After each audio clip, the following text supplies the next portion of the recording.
Panggilan ini kini direkam. Ya, jadi kakak-kakak semua aktivitas kita sekarang sudah dalam posisi direkam.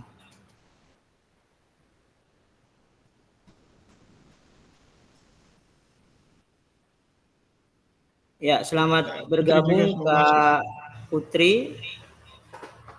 Nanti untuk keberlanjutan materi yang tertinggal nanti kita bahas di akhir sesi, Kak. Ya, saya coba share untuk materi kita pada kesempatan hari ini.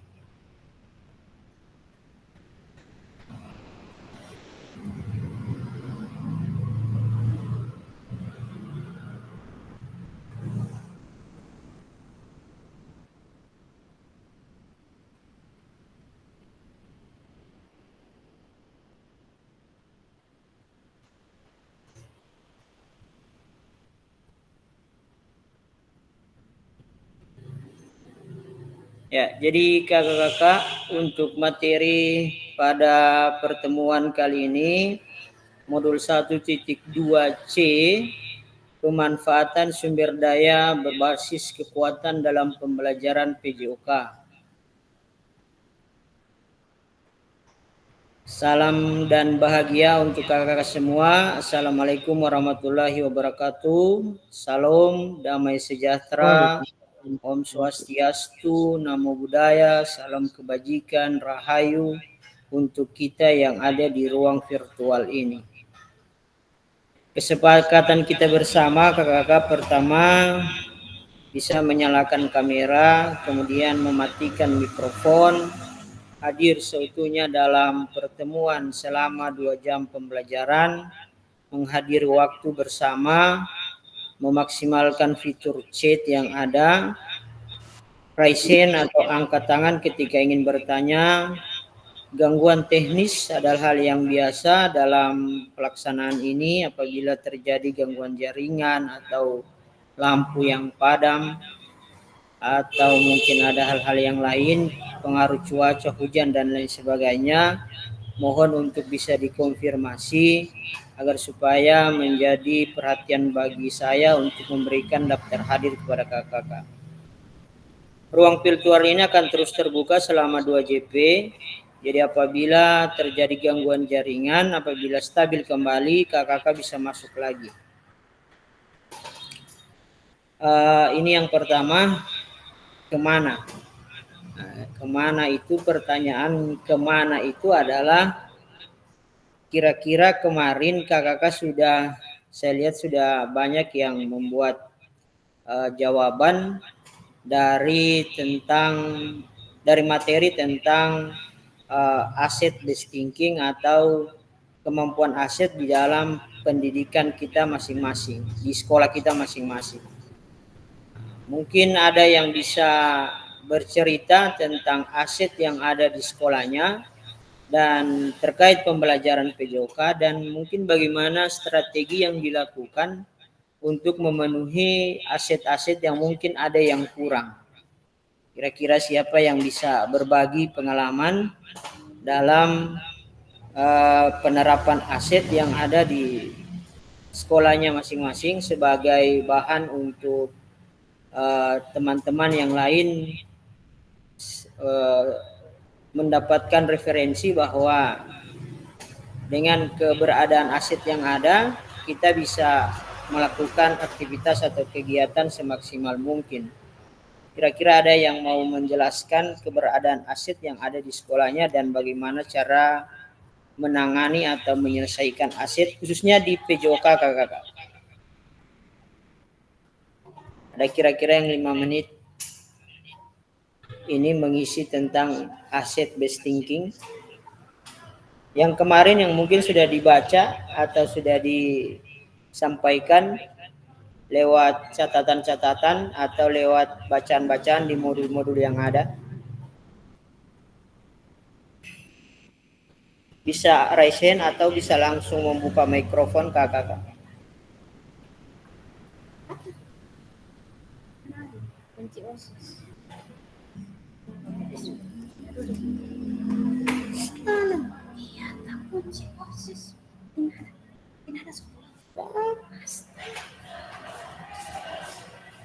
Ada Bukankah kira-kira? aset ini Ya, dalam bentuk sarana dan prasarana? ya, dalam bentuk sarana dan prasarana, dalam bentuk ya. Mungkin menurut Kak Luki bagaimana kira-kira macam kemarin menceritakan tentang pembelajaran basket yang tidak lapangannya. Jadi pengalamannya seperti apa kira-kira Kak?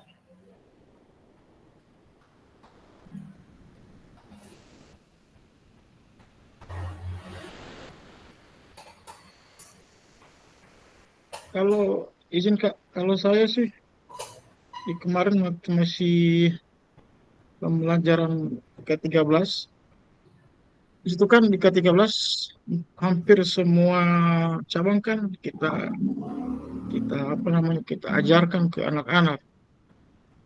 Eh, yang jadi permasalahan di saya kemarin itu kan basket.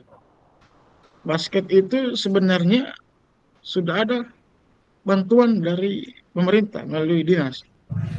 Bantuannya yang jadi persoalan, bantuannya hanya ring saja. Sementara lapangannya tidak ada.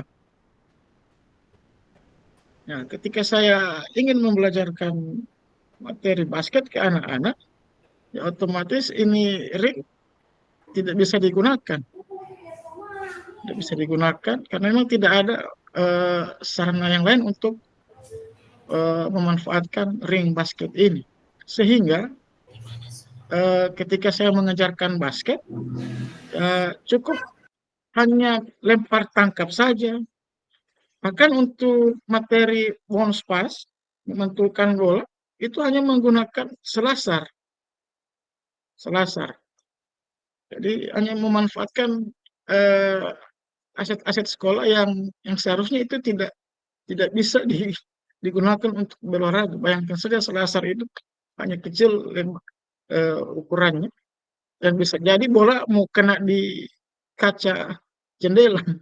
Cuman karena memang tuntutan kurikulum kita harus mengajarkan ke IKD tentang basket, ya mau tidak mau saya harus mengajarkan basket dengan seadanya.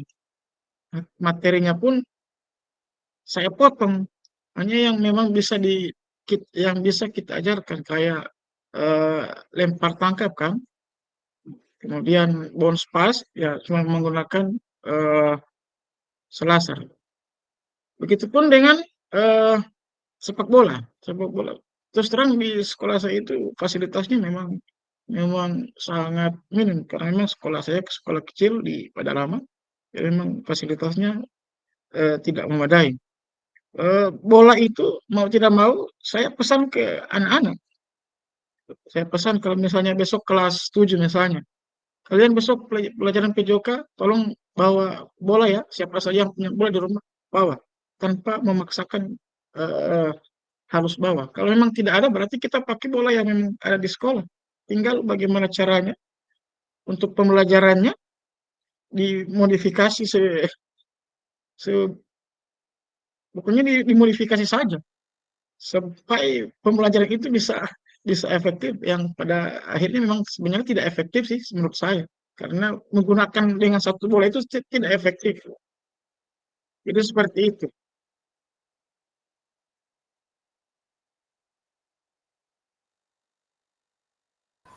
Ya, jadi itu sedikit pengalaman dari Kak Refli. Mungkin ada yang lain dari kakak-kakak yang lain bagaimana memanfaatkan aset daripada keadaan sekolah kita yang saat ini bisa dibagikan ke saya. Ya, silakan Kak Firman. Assalamualaikum warahmatullahi wabarakatuh. Waalaikumsalam. Sedikit sebagai salah satu curhatan setahu juga ini kita berbagi di sini. Saya sudah mendengar apa yang disampaikan oleh permasalahan. Tidak ada bukan jadi suatu permasalahan juga sebenarnya, tetapi jadi motivasi bagi kita guru olahraga seperti apa kita memikirkan cara memodifikasi pelajaran yang kita akan laksanakan. Saya termasuk ini sama Pak Refli tadi, ya itulah suatu permasalahan bagi kita untuk semua. Mungkin semua guru olahraga seperti itu. Nah, tapi untuk saya cenderung di pelajaran itu ada kan yang namanya pelajaran renang. Nah, itu kan memang yang sangat memang kita berpikir keras bagaimana cara kita mengadakan prakteknya. Dan kita secara realnya kan harus ke kolam renang. Nah, kita apalagi kita tinggal di pelosok seperti ini, memikirkan bagaimana cara bisa kita memanfaatkan fasilitas yang ada. Nah, kami sudah biasa konsultasi dengan beberapa teman sejawat. Nah, bagaimana dengan pelajaran renang ini? Apakah kita akan praktekkan atau seperti apa? Maksudnya secara langsung di kolam renangnya. Ya, namanya kan kita bekerja bersama harus saling sport. Tetapi dalam hal ini, kalau kita membawa anak-anak ke kolam renang, otomatis mempunyai resiko-resiko yang harus kita pikirkan terlebih dahulu. Ya, jadi mungkin renang ini yang maksudnya yang harus kita pikirkan bagaimana caranya. Tapi alhamdulillah dengan komunikasi dengan teman-teman untuk pelaksanaan berbagai macam gaya renang ya kami adakan di atas meja. Ya, keempat gaya yang ada. Baik itu gaya dada, gaya punggung, gaya bebas, gaya kupu-kupu. Seperti itu. Walaupun dengan fasilitas yang seadanya, ya tetapi setidaknya mereka mengetahui itu gayanya seperti apa. Ada berapa gaya di dalam renang. Nah, jadi itu suatu permasalahan bagi kami yang ada di pelosok seperti ini. Mungkin kalau di kota kan gampang sekali. Ayo kita mungkin ke Lohilote, kemana saja. Mudah untuk ke fasilitas yang ada. Nah, kemudian lagi ya sama seperti Pak Refli tadi juga. Ya salah satunya keluhan-keluhan tentang alat-alat olahraga yang minim seperti itu. Mungkin hanya itu pengalaman bagi saya. Curhatan kami dari olahraga. Terima kasih Pak Fasilitator. Assalamualaikum warahmatullahi wabarakatuh. Waalaikumsalam warahmatullahi wabarakatuh. Iya, jadi Kak Refli ini keluar ya, terpental dari Jimit karena memang jaringan itu sudah dipastikan kalau ada gangguan. Ya, sudah masuk lagi Kak. Mati, ya, jadi Kakak ada seperti yang disampaikan tadi oleh Kak Refli sama Kak Firman bahwa tentang aset itu adalah salah satu yang menguji bagaimana guru PJOK harus berpikir sekreatif mungkin agar supaya bisa memberikan pembelajaran yang sesuai, yang kontekstual kepada peserta didik. Pembelajaran yang nyata yang menurut peserta didik ya seperti ini untuk perlakuan dan gerakannya. Ya memang ada beberapa fasilitas kita yang kurang, tapi sebentar mungkin kita menurut kalau saya lihat dari apa yang dijelaskan tadi kita terfokus kepada fasilitas yang ada disediakan oleh sekolah atau yang ada di lingkungan dalam sekolah. Seperti apa itu aset yang sebenarnya dimiliki oleh sekolah, maka kita akan coba ulas lagi satu persatu. Pertama, kakak-kakak setelah 5 menit tadi sudah ada yang menjelaskan tentang asset based thinking yang dipahami.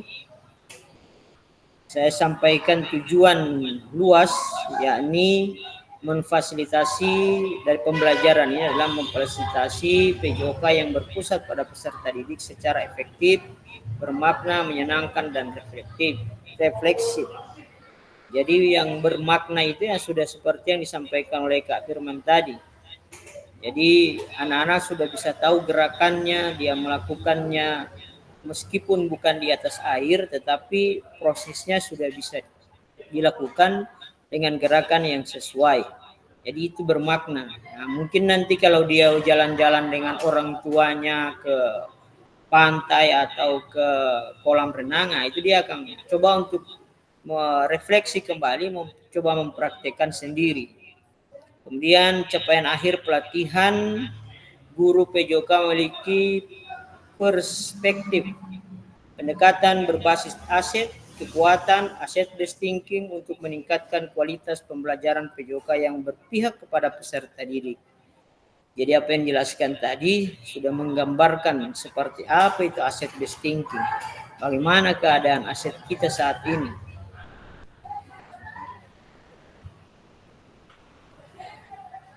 Ya, halo Bapak Ibu, tujuan dari sesi kita kali ini adalah peserta memiliki perspektif pendekatan berbasis aset, kekuatan aset atau asset-based thinking untuk meningkatkan kualitas pembelajaran PJOK yang berpihak kepada peserta didik.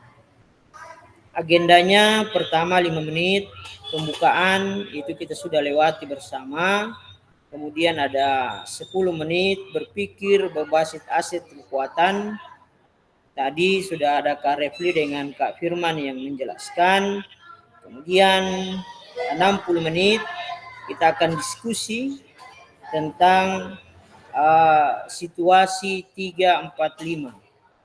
Yang mungkin sudah membuka di modul itu sudah membaca situasi 1 dan situasi 2. Nah, yang ada satunya adalah situasi 3, 4, dan 5. Nanti kita akan diskusikan. Mungkin kita akan bagi kelompok atau seperti apa, nanti kita lihat instruksi berikutnya. 10 menit terakhir memanfaatkan aset yang ada di satuan pendidikan. 5 menit terakhir penutup untuk refleksi dan foto bersama. Agenda secara detailnya 5 menit sudah pembukaan, kemudian 10 menit kita asset based thinking, pesan terhadap asset based thinking, kemudian 10 menit studi kasus 3. Ya.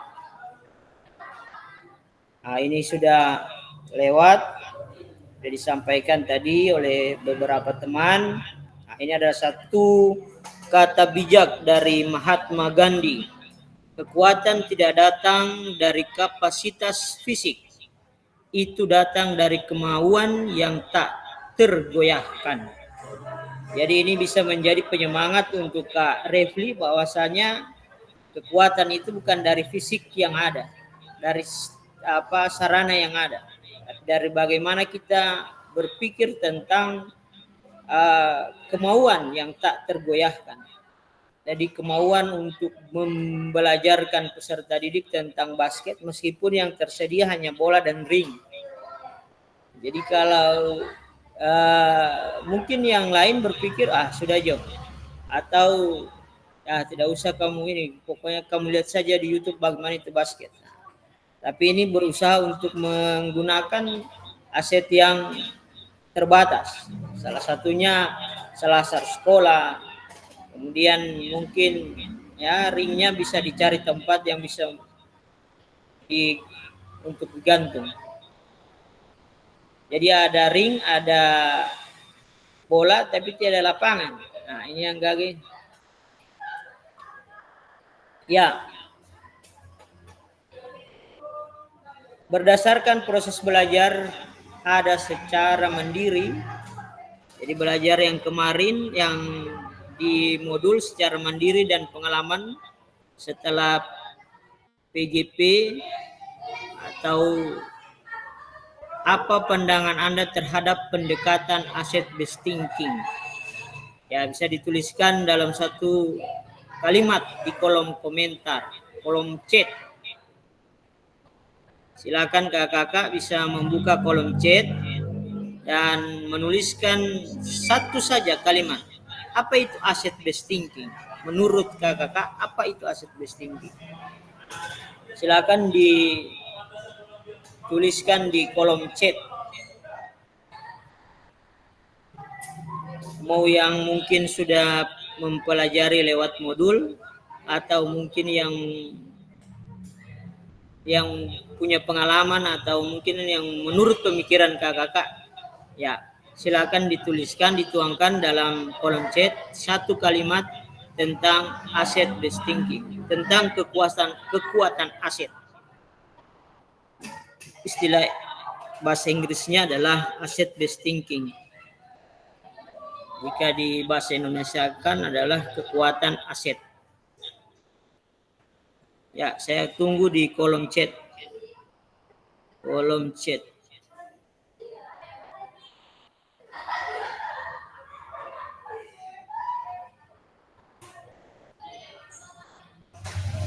Pak Luki, apa kalau saya bersuara bisa didengar oleh Bapak Ibu? Insya Allah, Kak. Kita tetap dengar kalau Kak Luki Sobataria pasti mau dapat dengar. Atau menggunakan headset, Kak, supaya mikrofonnya dekat dengan sumber suara. Nah, Ibu Hawa sampaikan, bisa Kak Luki? Bisa. Ya, silakan kakak masuk. Ya. Pak Refli, asset based thinking adalah pendekatan yang lebih fokus pada apa yang kita miliki daripada apa yang kita tidak miliki. Luar biasa. Jadi daripada kita berpikir tentang sesuatu yang tidak kita punya, maka lebih baik kita menggunakan yang kita punya dengan semaksimal mungkin. Seperti itu mungkin harapan dari Kak Luki. Silakan kakak-kakak yang lain tentang asset based thinking. Setelah ini mungkin kita akan berbagi untuk diskusi.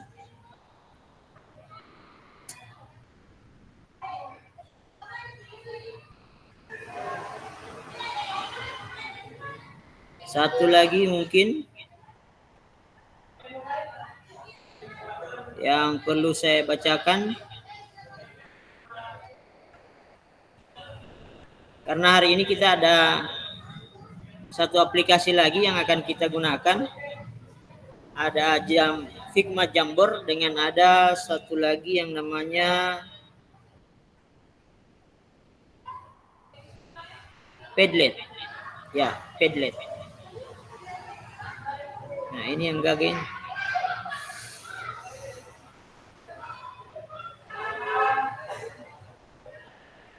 Ya, sambil menunggu yang lain menyampaikan tentang aset, saya lanjut lagi kakak.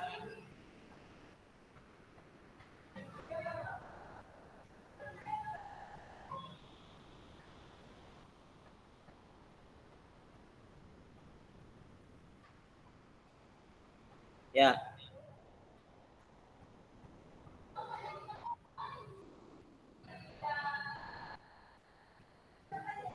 Pak Pusdin sudah sampaikan pendekatan yang berfokus pada apa yang kita miliki. Ya. Terima kasih Pak Pusdin, tetap semangat meskipun dalam keadaan kurang sehat.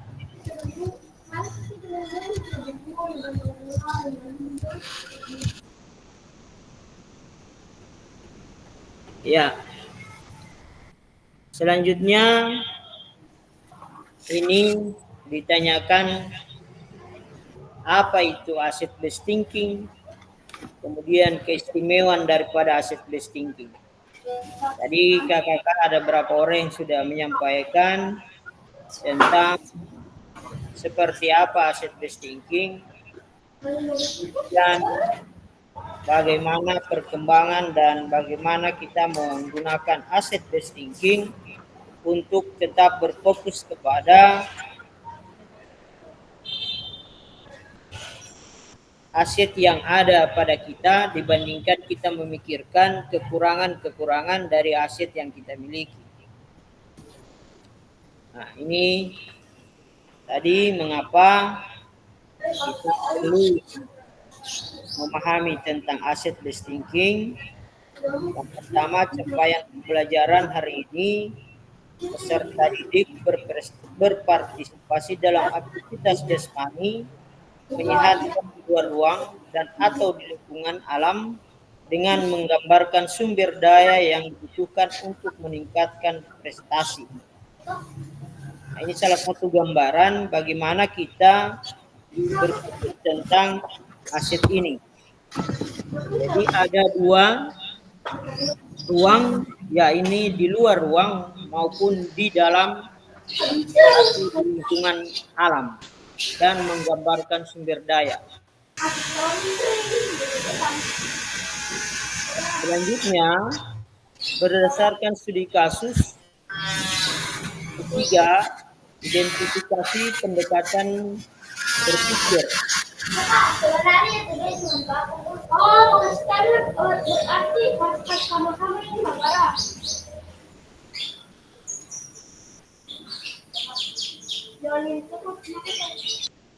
Ya, jadi kakak, apa yang menjadi harapan dari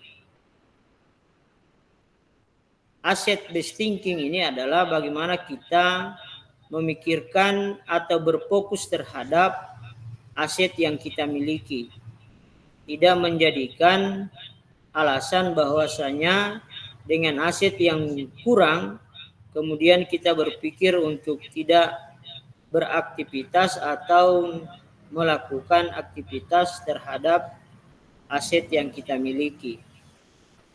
Ini yang pertama.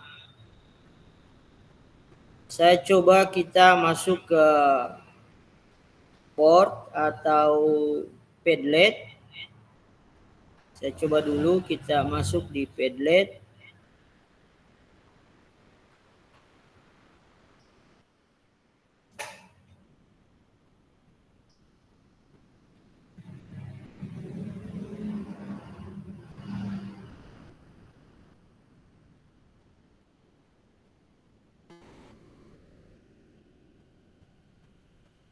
Saya akan bagikan link Padlet di kolom chat kakak-kakak dan silakan bisa masuk ke dalam untuk mengetik di dalam Padlet. Saya cari dulu.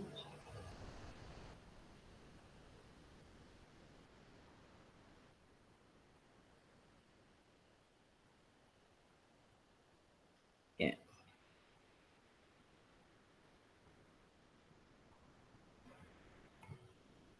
Silakan kakak-kakak untuk bisa. Saya kirim di link grup kakak-kakak. Saya kirim di grup untuk link Padlet. Ya.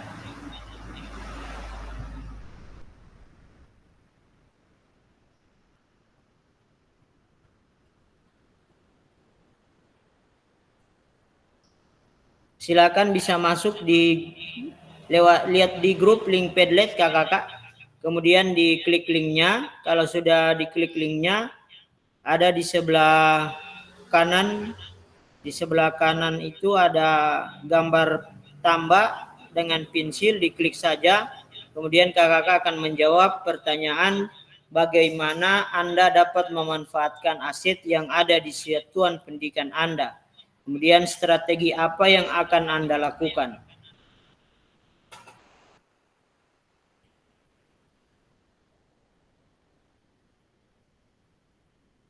Ada yang bisa masuk di Padlet?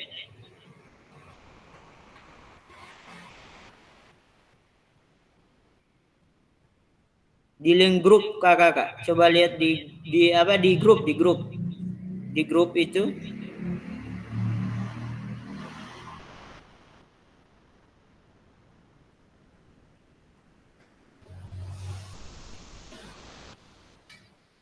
Kak Muhammad Ibrahim.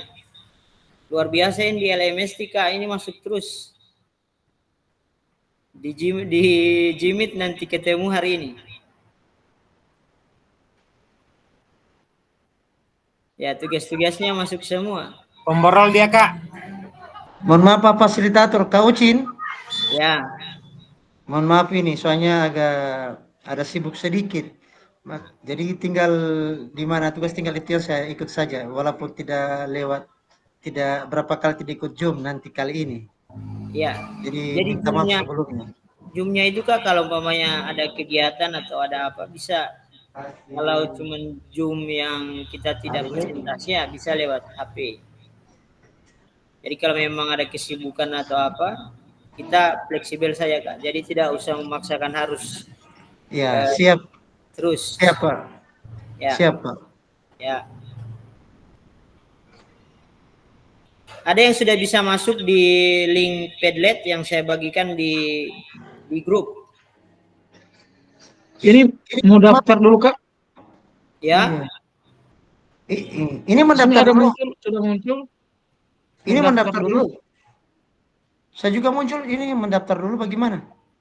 Iya, masuk lewat akun masing-masing Kak. Akun Google. Follow balik Bang. Sabar. Di follow balik Bang.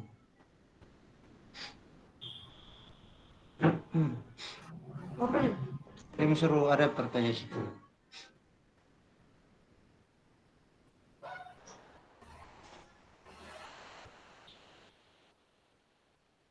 Jadi kalau kakak-kakak sudah masuk, sudah jadi masuk, dia akan modelnya seperti ini.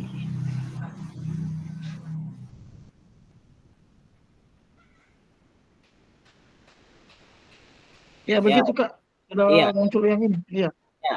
Baru di sebelah kanan bawah itu ada pensil tambah. Kalau diketik dia jadi pensil. Mana? Di sudut kanan bawah. Iya. Ya. Yang hitam. Ya, yang hitam.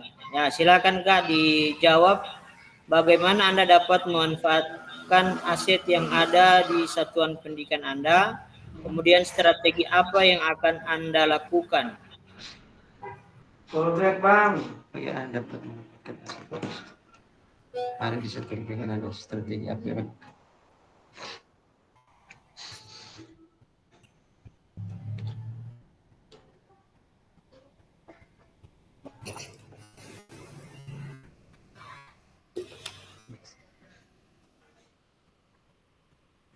Langsung dijawab di sini ya Kak.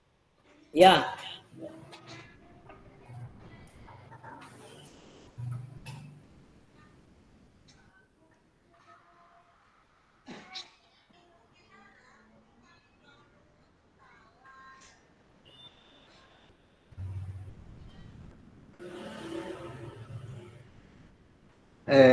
Pak fasilitator. Ya Kak. Ya, barangkali ada sedikit buat saya ini. Karena tadi kan sebelum kita masuk ke sini, kan masing-masing sudah curhat tentang masalah aset yang ada di sekolah. Dan apa sih yang jadi hambatan barangkali untuk tentang masalah fasilitas.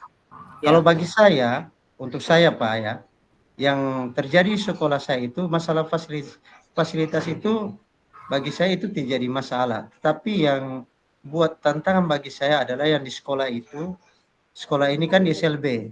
Jadi yang untuk masalah siswanya ini kan otomatis kalau kita gunakan dengan atau kita menyesuaikan dengan materi kita, dia agak tidak sinkron. Kita paling tidak dia keluar dari itu materi itu sendiri. Karena siswa ini tidak sama dengan siswa yang pada umumnya. Karena yang saya ajarkan itu ada yang tunarungu, ada yang tunagrahita, ada yang basah, kemudian ada yang autis, kemudian ada yang lima ketunan itu. Nah, jadi kalau saya ambil dengan materi ini, itu tidak langsung, saya tidak langsung semua saya tuangkan di materi. Intinya pada saat di materi bola kaki atau materi bola kecil, paling tidak mereka tahu ini adalah bola kecil ini. Seperti itu. Untuk anak-anak, kalau untuk melakukan dalam sesuai dengan materi, kayak melihat kalau barangkali kalau sudah kita bayangkan sendiri tentang masalah 5 ketunan, begitu Pak. Jadi di 5 ketunan saya kayaknya bukan tidak masuk, artinya mereka bisa, tetapi secara fisik ataupun orang punya ini pemahaman mereka itu kurang, karena pemahaman mereka beda dengan yang ada di sekolah-sekolah umum, begitu. Nah, kebetulan memang saya kemarin awalnya saya kan ngajar di sekolah umum. Setelah saya ngajar di SLB, memang agak bertantangan. Tantangannya bukan masalah fasilitas. Tentang masalah fasilitas yang ada di SLB, ya semuanya ada, memadai. Mau ada dia punya semua ada, Pak. Tetapi yang jadi permasalahan bagi saya bukan permasalahan, itu adalah tantangan. Bukan masalah buat saya, tetapi itu adalah tantangan. Bagaimana cara saya untuk bisa mengajarkan mereka dengan materi ini, terutama untuk bola kecil. Nah, kalau kita sesuaikan dengan materi, akan tidak semuanya akan diselesaikan di materi itu. Paling tidak mereka harus tahu mengenal dulu bola. Begitu. Jadi di SLB ini mereka hanya tinggal mengenal tentang dasar-dasar saja. Karena kalau di SLB mereka anak-anak itu kami tujuankan untuk bakatnya mereka sendiri, masing-masing punya bakat. Nah, kalau mereka itu yang mereka suka, itu yang kami lakukan sama mereka, begitu. Jadi tidak sama dengan sekolah-sekolah umum. Jadi untuk macam tadi tentang masalah materi ini yang ada disampaikan Bapak ini tentang masalah aset ini, fasilitas, bagi saya itu tidak jadi masalah buat saya. Cuman yang jadi tantangan buat saya adalah di sekolah saya. Begitu. Terima kasih, Pak. Iya, terima kasih Kak Ibrahim. Luar biasa.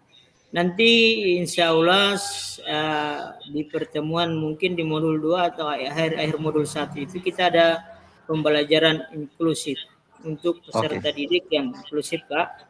Ya, mungkin kami juga perlu, makanya ketika saya lihat di profil itu adalah guru SLB, maka saya langsung berpikir bahwa ini luar biasa. Kita akan dapat ilmu langsung bagaimana menghadapi peserta didik yang inklusi itu. Jadi saya senang justru Kak Ibrahim sudah bergabung karena memang ya, sekarang peserta didik yang inklusif itu tidak harus diterima di SLB. Sekolah-sekolah negeri diminta tetap menerima mereka. Cuma memang betul. Kami juga tidak dilatih untuk bagaimana menghadapi anak-anak yang berkebutuhan khusus itu. Ya, betul. Jadi ini kalau bicara sabar, mungkin Kak Ibrahim ini luar biasa kesabarannya karena memang saya hanya sekitar 2 bulan kalau tidak salah di SLB kota itu.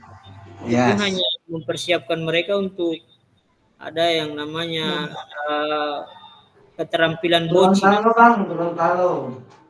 Ya, boci itu ada permainan boci, yang sama dengan bowling itu. Ya, betul. Ya.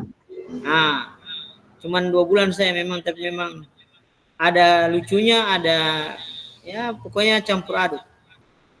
Sudah ada siswa yang sudah lomba lari, sudah mau dekat-dekat finish, tapi dia sportif, dia ajak dia menunggu teman bersama. Dia tunggu teman.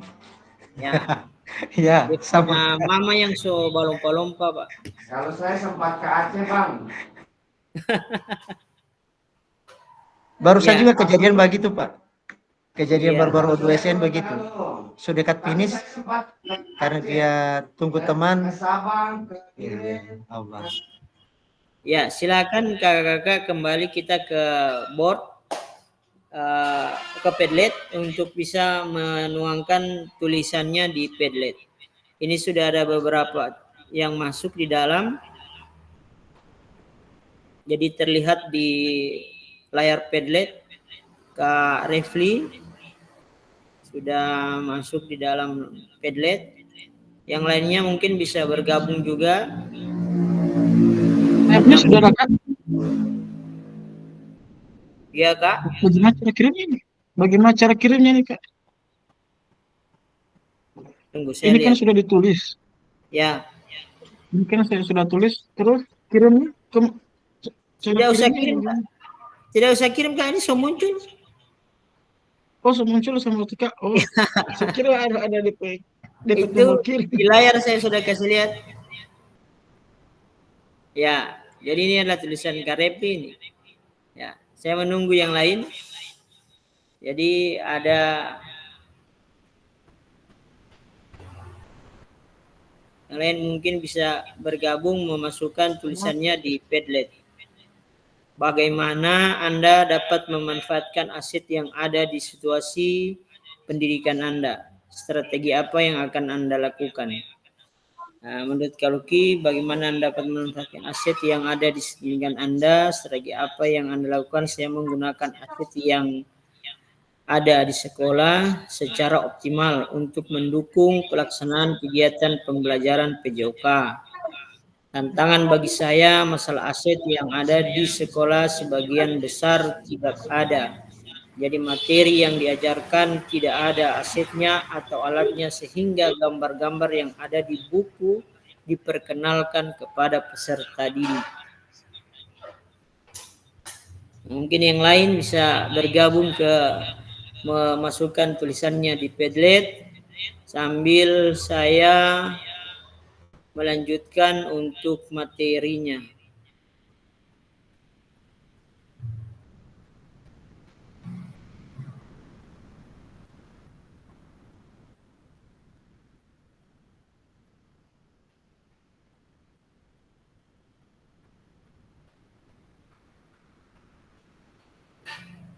Ya, saya lanjutkan untuk materinya ke kakak sambil mungkin ada yang sementara menulis di Padlet. Jadi meskipun sudah saya keluarkan dari penampilan ini, dia tetap terkontrol oleh saya.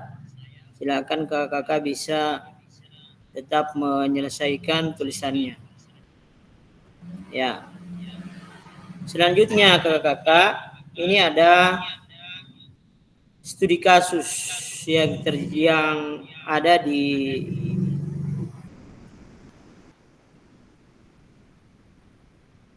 yang mungkin kemarin ada yang sudah membaca di awal-awal modul.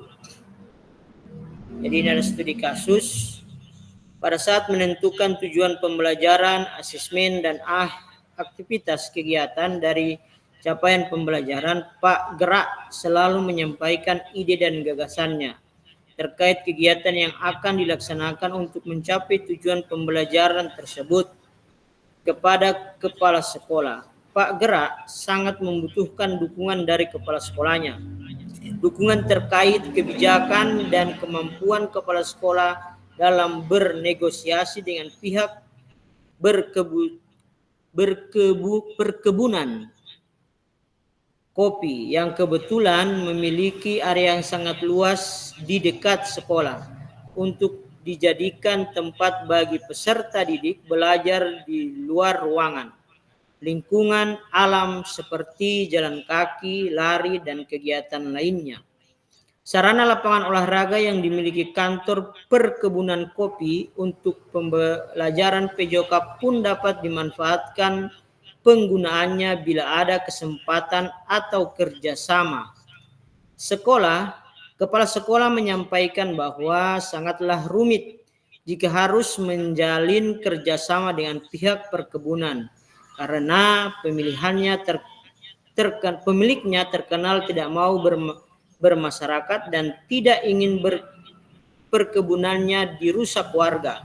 Pak Raga amat kecewa padahal ia juga telah menampung suara peserta didik yang menyampaikan gagasannya untuk membiasakan berjalan kaki dan bersepeda menuju sekolah melalui area perkebunan kopi yang tertutup tersebut karena dapat mempersingkat jalan menuju sekolah dan tidak perlu menggunakan kendaraan bermotor.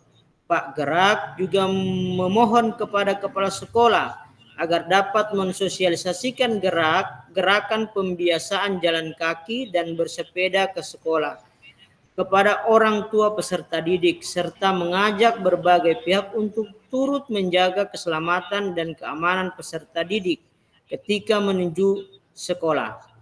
Melintasi perbukitan kopi tersebut, Pak Gerak merasa pesimis. Gagasannya tidak dapat dilaksanakan karena kepala sekolah tidak melakukan upaya apapun. Harapan kepala sekolah dapat bernegosiasi dengan pimpinan perkebunan dan membuat MOU belum dapat terlaksana. Sementara ia juga tidak bisa berbuat apapun karena ia sendiri tidak memiliki kewenangan untuk mengambil keputusan. Ini studi kasus 3, kakak-kakak. Berdasarkan studi kasus 3, identifikasi pendekatan berpikir apa yang digunakan oleh guru dalam situasi tersebut.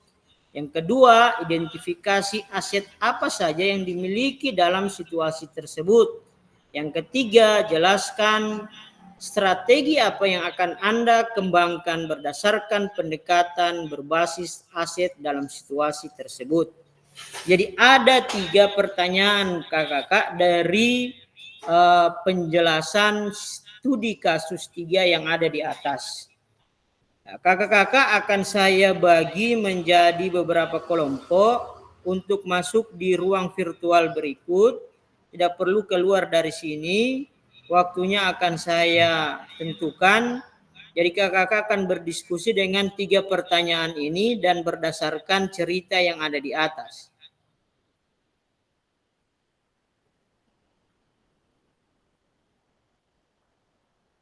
Jadi jangan takut ketika sudah berubah tempat posisi kakak-kakak. Nanti akan kembali lagi dengan posisi semula. Kita ada di ruangan ini jumlahnya 12. Berarti saya bagi saja 3 kelompok.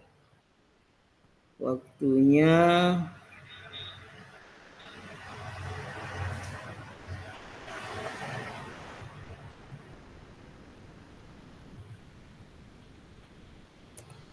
menit.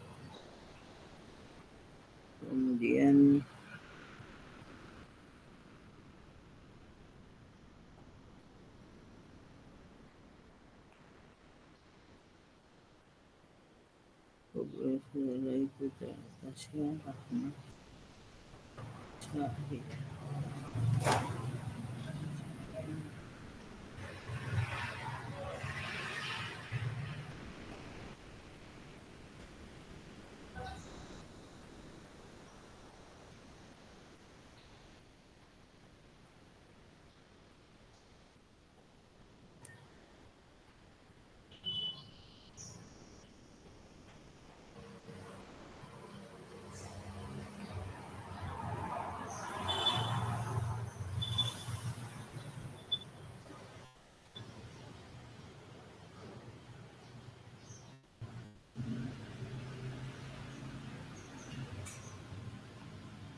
Oh, limboto. Sudah ini saya ini.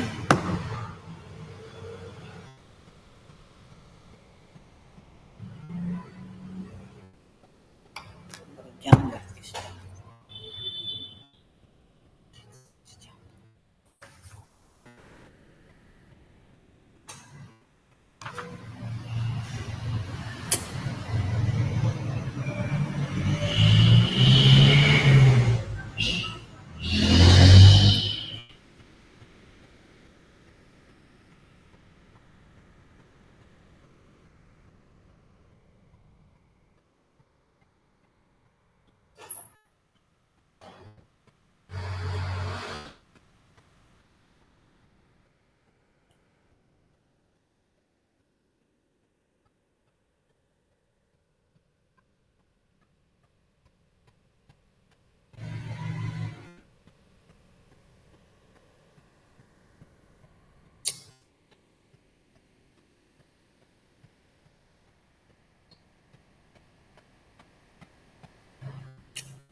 Oh, kalau Ki sudah kembali.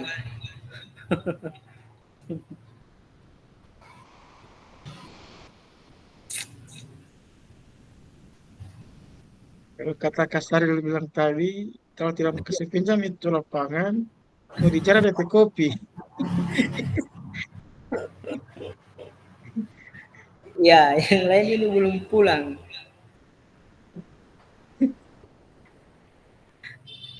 Kalau kita tadi terlambat masuk, Kak.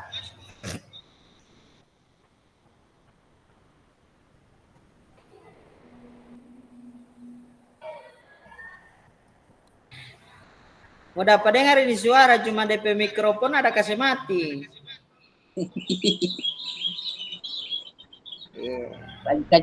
Lagi cari kacamata Pak Luki. Ah, Soalnya perusahaan marah mau masuk. Dia marah itu masuk di perusahaan kopi.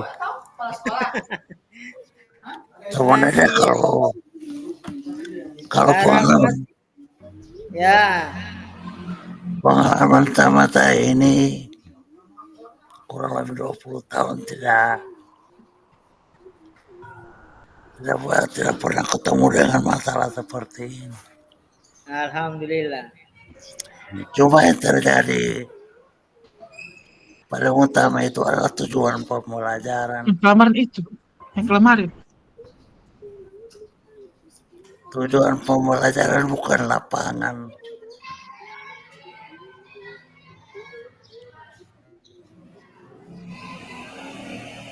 Anak-anak itu kalau tidak harus menguasai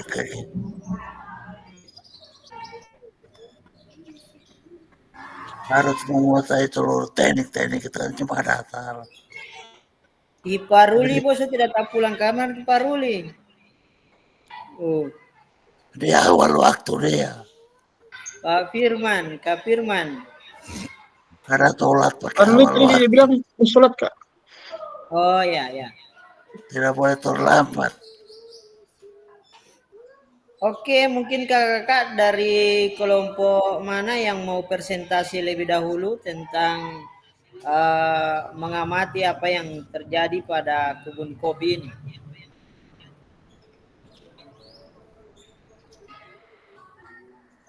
Kelompoknya Kak Refli atau Kak Ibrahim dulu, silakan.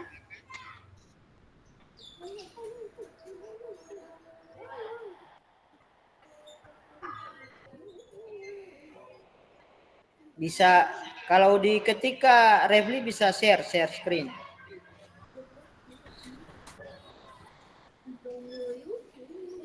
Kami tadi diskusinya tidak sempat tulis, Kak.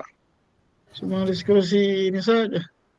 Ya, mungkin bisa dipresentasikan hasil pembicaraan itu lewat presentasi biasa saya, silakan. Tidak sempat ditulis tadi, Kak. Kita cuma sharing saja begitu. Ya, disampaikan saja apa hasil daripada diskusi itu, Kak. Kenapa Kak Firman? Kesimpulannya saja. Kak Firman, halo? Kak Firman sholat. Oke, baik, Kak. Tadi sudah kita sempat diskusi dengan Kak Firman, Kak Sahril, Kak Luki, dan Kak Ruli mengenai kasusnya Pak Gerak ini. Kalau kita baca tadi di modul kan, Pak Gerak ini punya gagasan, dia berkeinginan itu kegiatan untuk PJOK itu, kalau tidak salah tadi akan dialihkan ke kantor perkebunan kopi. Harapan dari Pak Gerak tadi, kepala sekolahnya itu diharapkan untuk bisa bernegosiasi dengan pihak kantor perkebunan kopi. Kalau tadi dilihat dari pertanyaan kan, apa aset yang dimiliki ya. Ya, aset itu kesepakatan kami tadi adalah dirinya sendiri.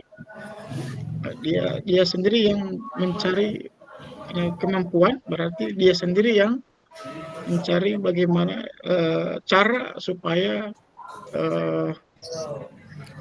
kantor dari perkebunan kopi ini bisa dimanfaatkan asetnya. Jadi asetnya itu adalah dia sendiri, kemudian bisa juga aset itu adalah kantor tadi, kantor. Kemudian bagaimana strategi untuk pendekatannya? Strategi itu tadi kami sudah kesepakati ada 2 Kak Firman ya? Tiga. Ada 2. Ada tiga. Ya, pertama itu ada pendekatan dengan Ketua komite. Ketua komite kan. Kenapa ketua komite? Karena di situ berhubungan langsung dengan Orang tua siswa dan orang tua. Karena ini kemaslahatan peserta didik, berarti kita harus berbicara dengan berhubungan langsung dengan komite. Caranya bagaimana kita cari solusi dengan komite supaya bisa fasilitasi. Ya, fasilitasi kita untuk Pak Gerak ya. Pak Gerak itu untuk bagaimana caranya kantor dari perkebunan kopi bisa dipinjam. Yang kedua dengan pemerintah desa. Pendekatan dengan pihak pemerintah desa, karena biasanya namanya perkebunan kopi begitu berarti ada pengawasannya dari pemerintah desa. Jadi kalau memang tidak ada kesepakatan dengan komite, kita ambil cara yang kedua, pendekatan dengan pemerintah desa untuk memfasilitasi untuk peminjaman aset dari kantor perkebunan kopi. Yang ketiga tadi apa tadi Kak Firman? Camat. Nah, kalau memang tidak ada lagi, ya tidak ada solusi dari pemerintah desa, kita lagi yang ke tingkat lebih tinggi, ke kecamatan. Jadi seperti itu untuk strategi kami, bagaimana supaya Pak Gerak ini, yang jadi harapannya Pak Gerak itu bisa terpenuhi. Kalau dilihat dari tadi, Kapseknya ini tidak ada apa ya? Tidak bergerak. Tidak bergerak. Belum CGP. Ya. Jadi seperti itu pembahasan kami tadi di kelompok, Kak. Terima kasih. Mungkin Kak Firman, Kak Sari dan Kak Luki bisa menambahkan. Boleh, siap. Mungkin terpikir lagi. Mungkin tadi kami sedikit menambahkan. Cuma 3 yang kami diskusikan tadi. Mungkin baru terpikir lagi ini. Mungkin kalau memang tidak ada solusi dari pihak kecamatan, mungkin kita ke jenjang yang lebih tinggi lagi, ke kabupaten. Seperti itu. Mungkin tambahan sedikit, Kak. Karena sebagai wilayah yang ada. Di wilayah yang ada. Ya. Mungkin cuma itu, Kak. Siap. Ya, luar biasa ini hasil diskusinya. Kalau di kelasnya Kak Ibrahim dengan Kak Rahmat, ada hasil dari diskusi yang dilakukan? Bisa monitor? Saya izin, Kak, ada sedikit izin. Saya izin.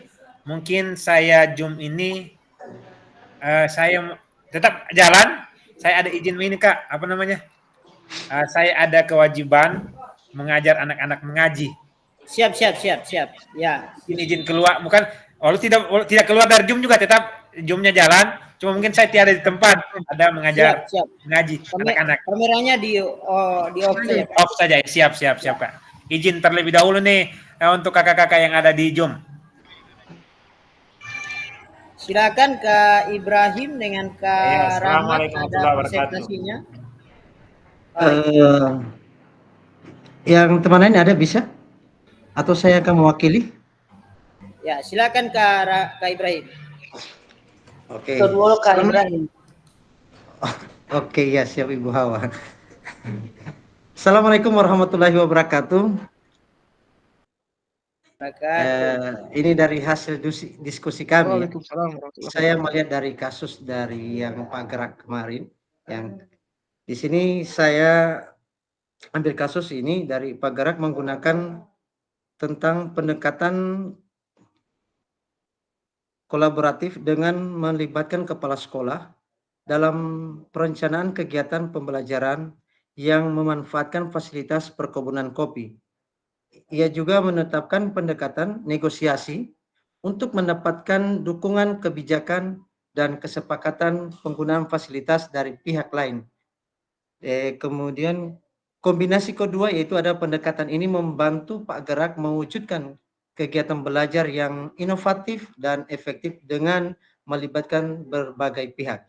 Kemudian dalam situasi tersebut ini ASET juga yang ingin meliputi dukungan peserta didik yang menginginkan penggunaan area perkebunan untuk berjalan kaki dan bersepeda, serta fasilitas perkebunan kopi yang bisa dimanfaatkan untuk kegiatan pembelajaran dan olahraga.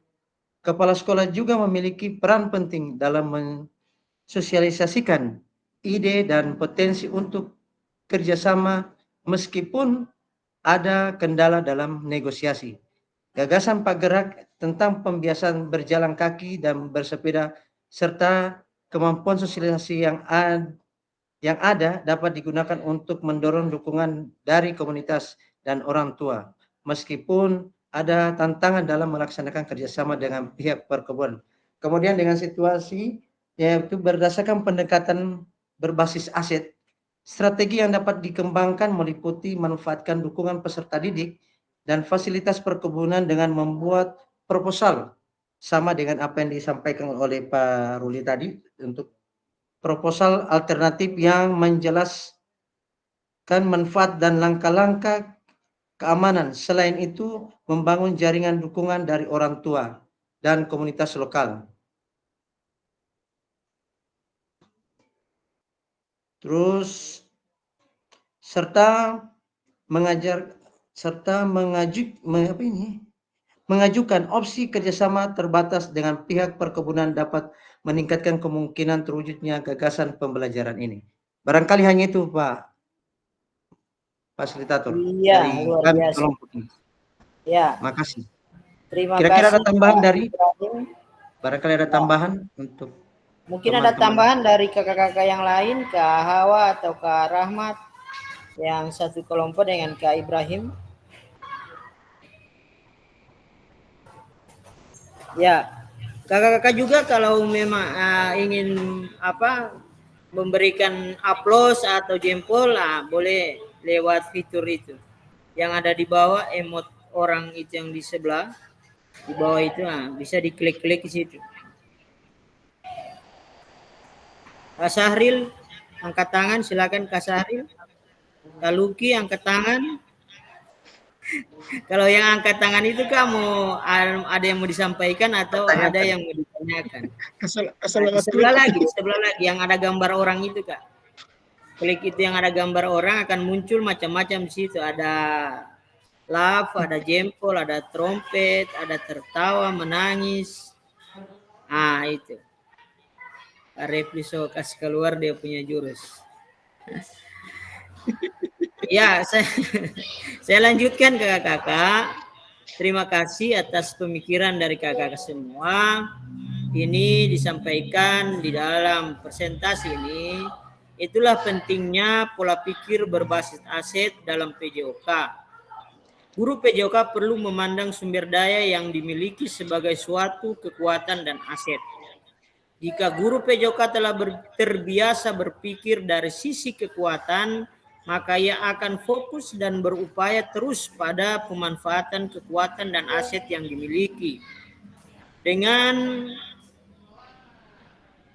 menyadari betapa banyak sumber daya yang dimiliki sekolah, rekan-rekan guru akan terbiasa untuk mengidentifikasi, mengevaluasi sumber daya, serta memanfaatkan aset yang ada untuk pembelajaran yang berpihak pada peserta didik.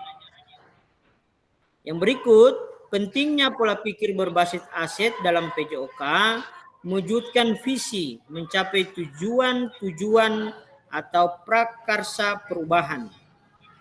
Masalah kemudian harus diatasi dan diselesaikan. Upaya mencari dan mengatasi masalah, kemudian perspektif pasti ada sesuatu yang salah. Kekuatan, potensi, dan daya gunakan upaya identifikasi, apresiasi, selidiki kekuatan potensi, kemudian aset.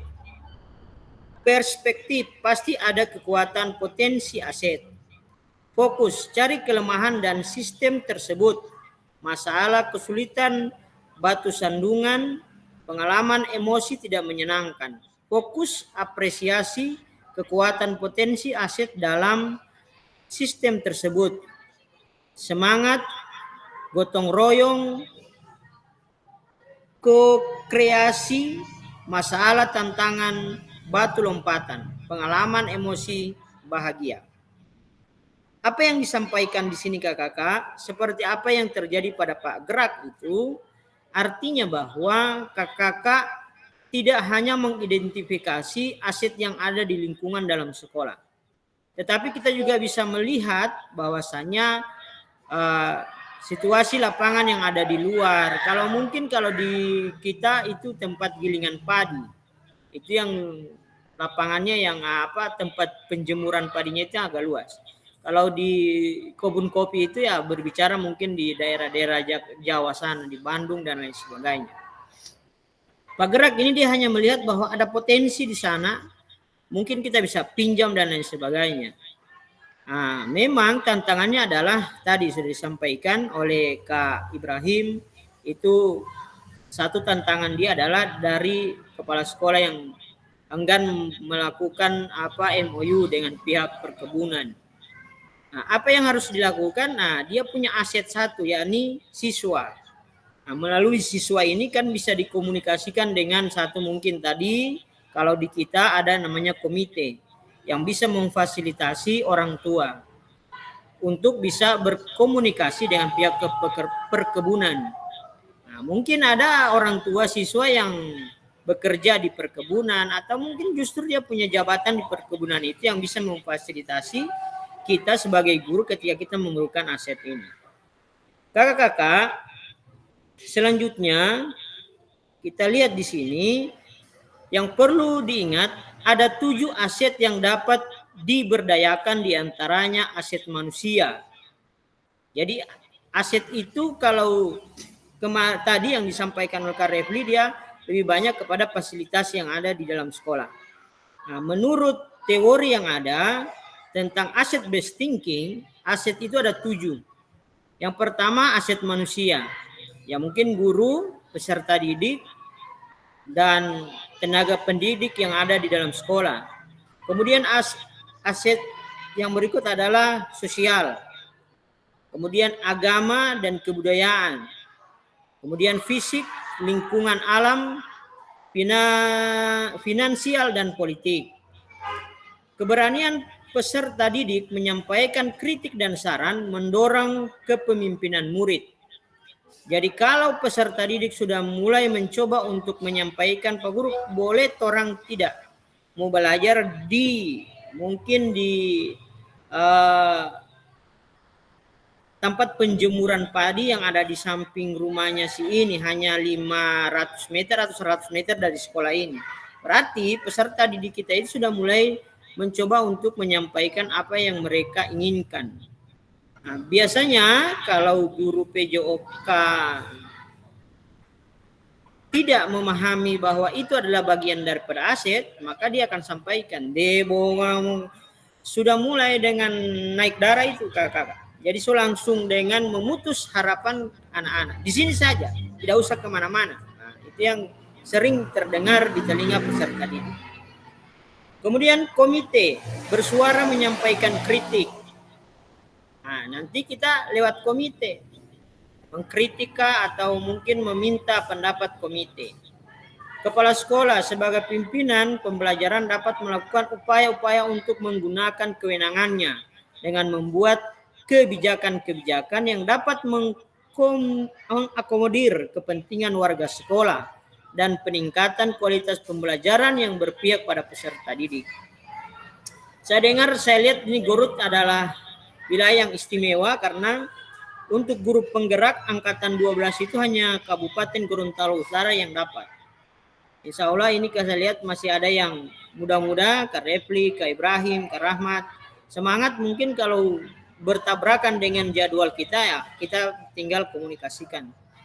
Saya berharap tetap diikuti kegiatan itu agar supaya suatu saat mungkin jadi kepala sekolah di antara kakak-kakak yang yang di kelas diseminasi saya ini. Jadi saya cukup berbangga karena kakak sudah punya pemikiran aset.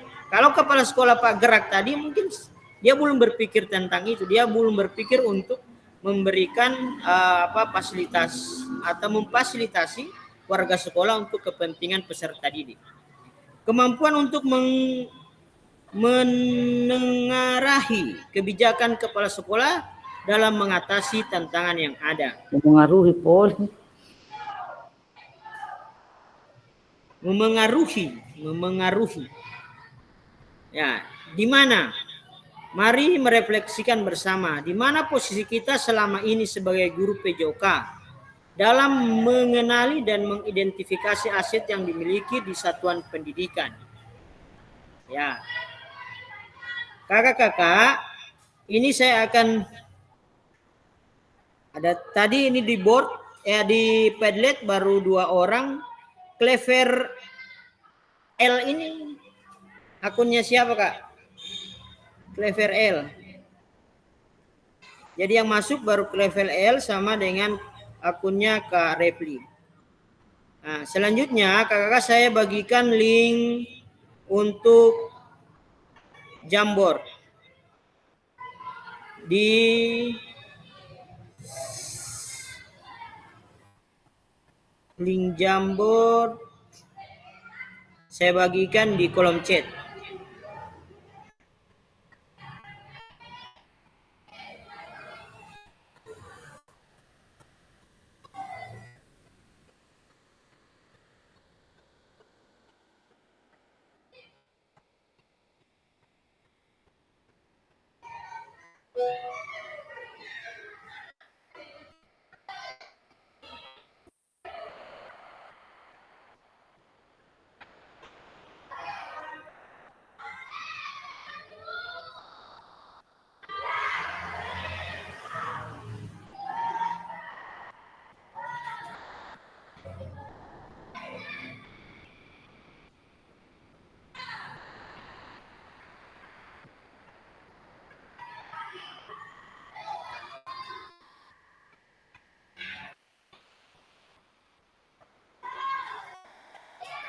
Link Figma Jamboard saya bagikan di ini, Kak, di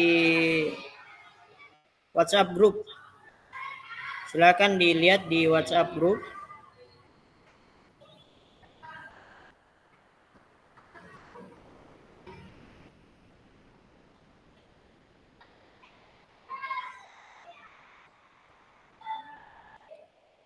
Ada yang sudah masuk di link Figma di WhatsApp group?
Bisa masuk di link Figma, kakak-kakak. Kalau sudah masuk,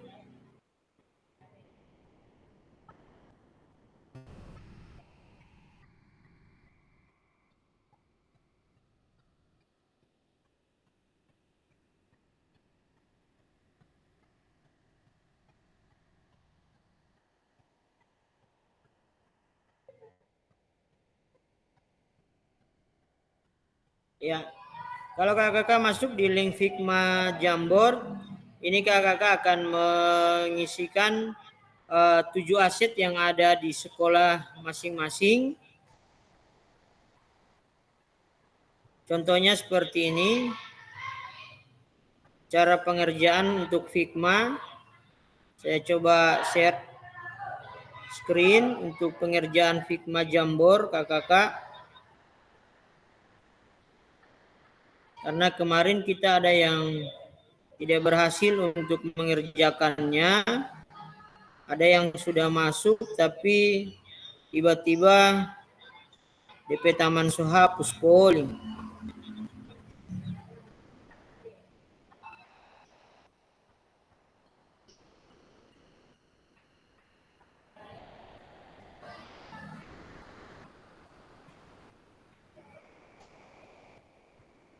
Ya, ini kakak-kakak Figma atau Jamboard yang saya bagikan kepada kakak-kakak. Cara kerjanya adalah kakak-kakak memilih sticky notes. Jadi kertas yang ada di bawah ini, ada beberapa fitur yang ada di bawah ini. Silakan dipilih. Nah, silakan pilih kertas. Ketika pilih kertas, kita tunggu yang akan muncul warna apa. Ya, kita pilih warna, contoh warna kuning. Ya, silakan diklik saja di luar sini, Kak. Kita klik saya di situ. Nah, itu muncul yang warna kuning itu, kemudian dibesarkan. Jadi sudah ada nama saya di sana, tinggal kakak menulis di sini. Jadi saya di sini. Nah, kalau sudah selesai, ditinggalkan saja Kak, tidak usah lagi di kotak ketik. Nanti saya yang akan mengatur memasukkan dia ke dalam aset. Umpamanya ini masuk di aset modal manusia. Nah, jadi aset modal manusia itu siapa-siapa?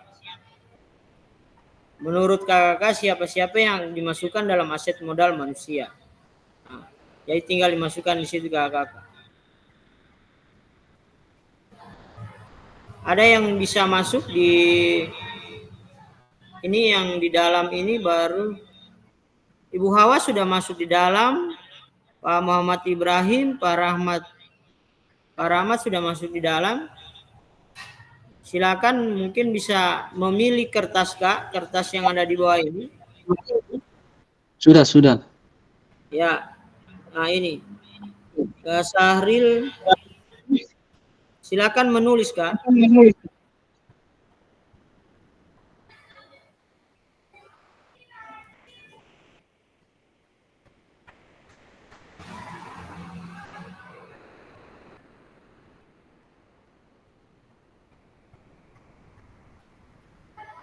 Jadi pertanyaannya hanya aset modal manusia itu kira-kira apa-apa. Kemudian modal sosial itu apa-apa. Modal politik itu apa-apa. Modal agama itu apa-apa. Ya.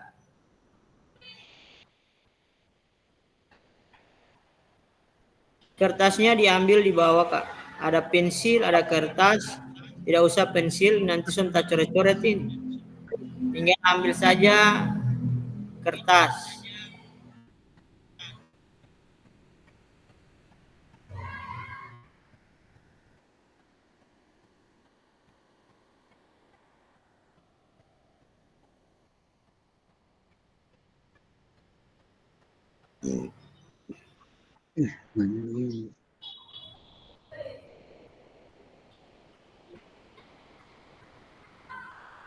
Kalau ketika dikasih masuk kertasnya kecil, tinggal diperbesar. Izin Kak Ucin. Iya. Izin saya boleh 10 atau 15 menit ada dengan Pak Camat ini ada pembahasan pembuatan lapangan desa. Silakan Kak, silakan. Ada pembuatan lapangan bola voli. Iya, silakan Kak, silakan. Pak Ucen. Iya, yuk. Bahasa besar bagaimana? Klik saja itu kertas baru tarik. Kalau sudah ada bentuk segi empatnya seperti ini. Ya apa sudah bentuk. Tapi di P ini tidak bisa mohon kamar tidak bisa. Pakai Kasih besar kontrol apa begitu. tuh? DP Iya. apa yang tidak bisa? DP kertas ini masih kotak kecil. Iya, mau kasih besar begitu, Ti. Tidak bisa mau tarik, Cok. Boleh, Tidak boleh. bisa turun. Mau klik di tengah atau Iya. DP cara kan kecil sekali dia tuh, klik. Baru ada di atas muncul angka 8, angka tuh DP size, ganti ke sana DP size itu 100. Baru 100. Oh, oke. Ah, mau jadi besar kemarin dia. Oke. 100. Ya boleh ya. 100.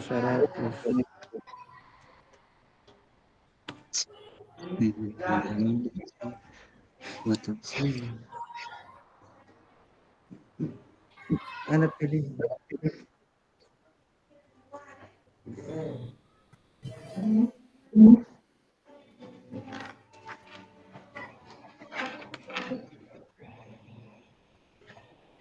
Ocin, Ya, saya mau pilih small, medium, atau leg atau extra leg, baru tuh atau huge. oke.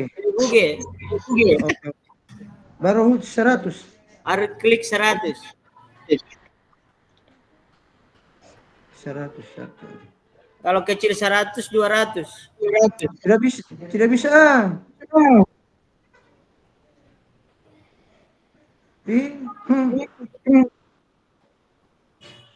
Cuma baku iko.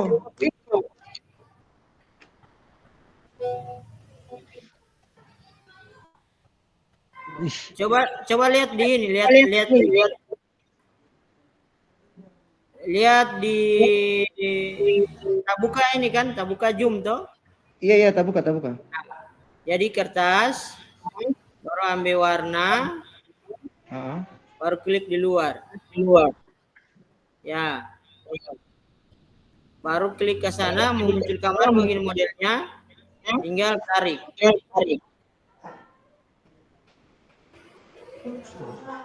Itu ada nama di bawah.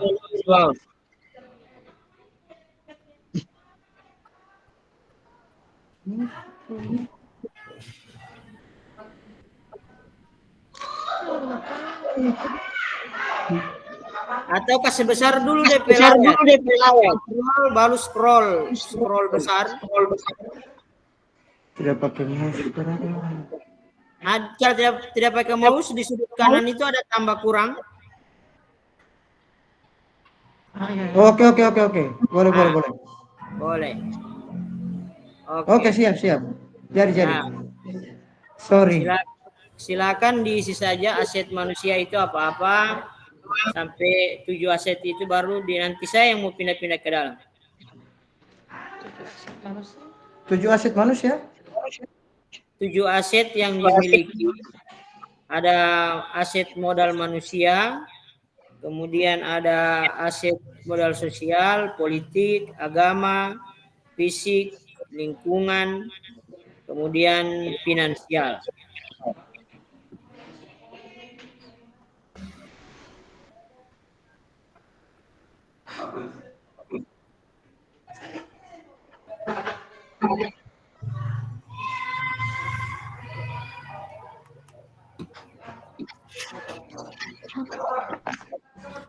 Oke, ya. Kak Ucin, bagaimana cara tulis ini? Apa yang mau klik? Saya punya tidak bisa muncul fitur-fitur itu karena cuma pakai. Kak Ucin, ini apa yang mau klik dulu?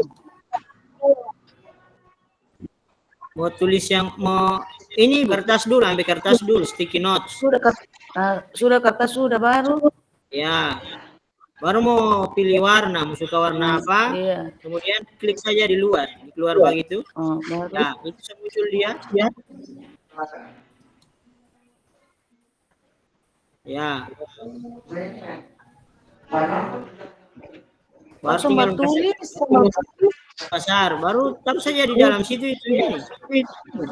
DP panah itu taruh saja di dalam kertas itu. Nah, baru ibu tinggal tulis saja ini. Ya. Suruh angkat ke atas. Suruh angkat ya. Angkat ke atas. Pak, Ya. kasih angkat di atas, kasih scroll ke atas boleh? DP ini. Ada yang bisa membaca? Ini. Nah, iya, tunggu.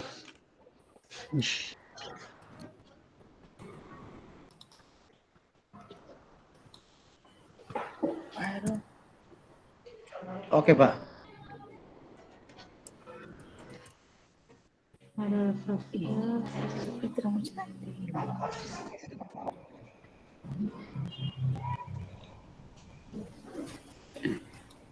Oke, saya lanjut dulu di slide kakak ya, karena kita hanya sampai 2 JP, jangan sampai saya ditegur karena sudah melewati batas. Tapi akan tetap dikerjakan. Ada 2 tadi tentang Padlet dengan tentang board. Di Padlet tadi baru ada 2 yang bagus kemarin yang kirim.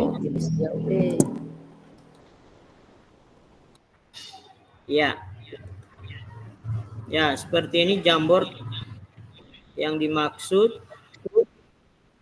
Kemudian ini ada yang namanya Padlet. Tadi yang kakak sudah kirim itu ada baru 2 orang kalau tidak salah yang mengirim. Kita lanjutkan di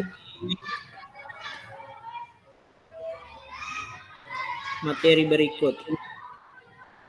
Ya, ini yang akan dilakukan. Tahapan ini dilakukan secara mandiri dan tugas dikumpulkan melalui LMS KKK. Proses identifikasi sumber daya dapat digunakan kembali pada modul-modul berikutnya, khususnya modul 2.5 dan modul 2.3. Batas waktu pengumpulan sampai di modul 6. Kemudian lakukan Bapak, Ibu atau kakak-kakak akan mengidentifikasi berbagai sumber daya di daerah untuk sekolahnya dan strategi pemanfaatan secara efektif. Kakak-kakak dapat memilih satu sumber daya yang akan didiskusikan dari tujuan sumber daya yang ada dan hasilnya dituangkan dalam tabel pemetaan aset yang telah disediakan di LMS. Yang berikut ini adalah tabelnya kakak-kakak. Lakukan asetnya apa, pemanfaatan aset dalam pembelajaran PJK yang berpihak kepada didik seperti apa, kemudian keterangan. Ya, Kak Rahmat.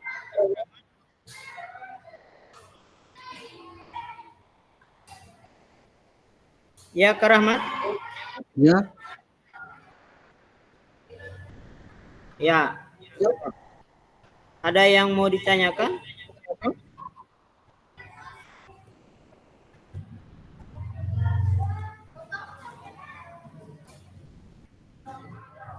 Ya.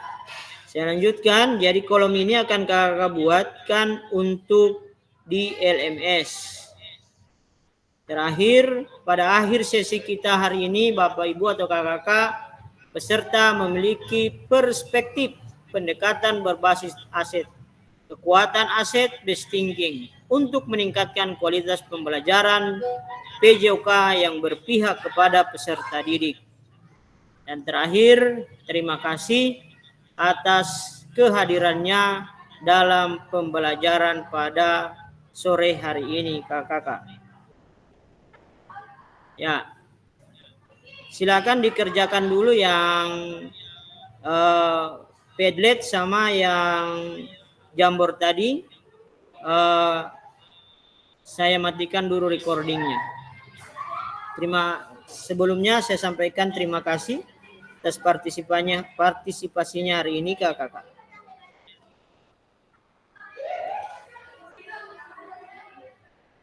Saya harap